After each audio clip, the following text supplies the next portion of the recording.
Nationalist MEP Francis Zammit Dimech should resign from the European Parliament because he was the only one in the EP mentioned in the Panama Papers, the Prime Minister said this morning.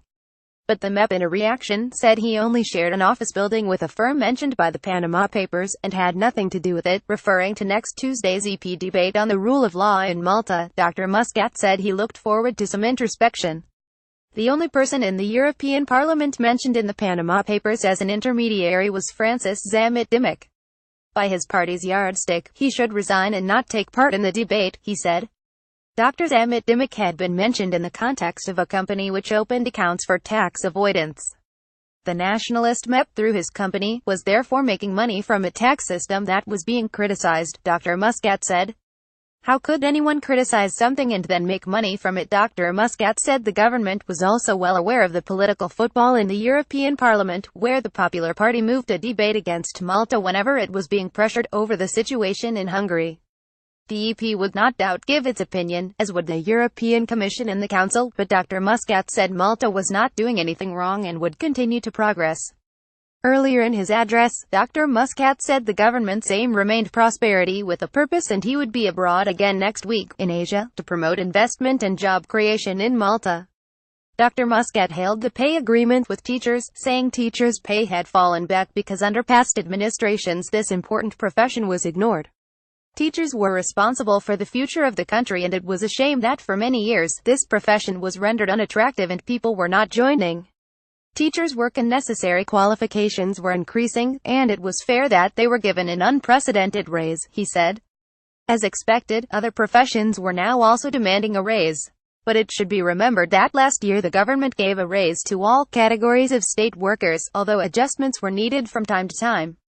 Dr. Muscat also hailed the decision to have and eventually remove MatSec exam fees, saying it had been illogical that the government paid for all stages of education, but then charged students to sit for exams.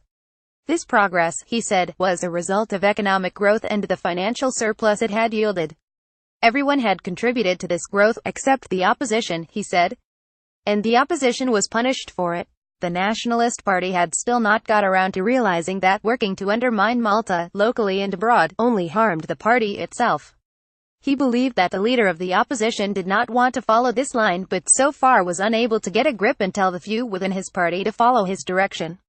Should the opposition not change, it would continue to suffer at the polls, and Malta would continue to lack a proper opposition, Dr. Muscat said.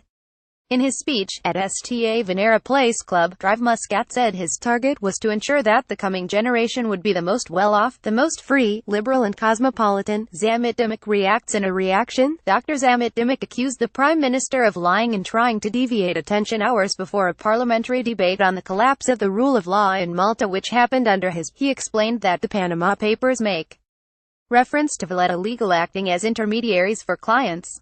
I never formed part of Valletta Legal, but Valletta Legal had an office-sharing agreement with me. We were using the same premises, and therefore the name Francis Zammit Dimech Advocates is indicated as part of the address of that firm.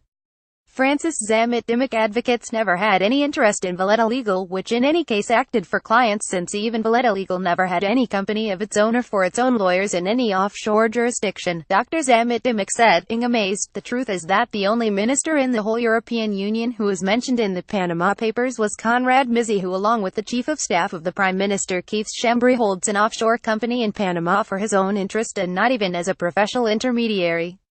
Furthermore, the Prime Minister failed to take action against them, and owing to the collapse of the rule of law, FIAU and the police did not take any action neither. Dr. Zammit Dimech said he would keep working to defend the rights of Maltese citizens.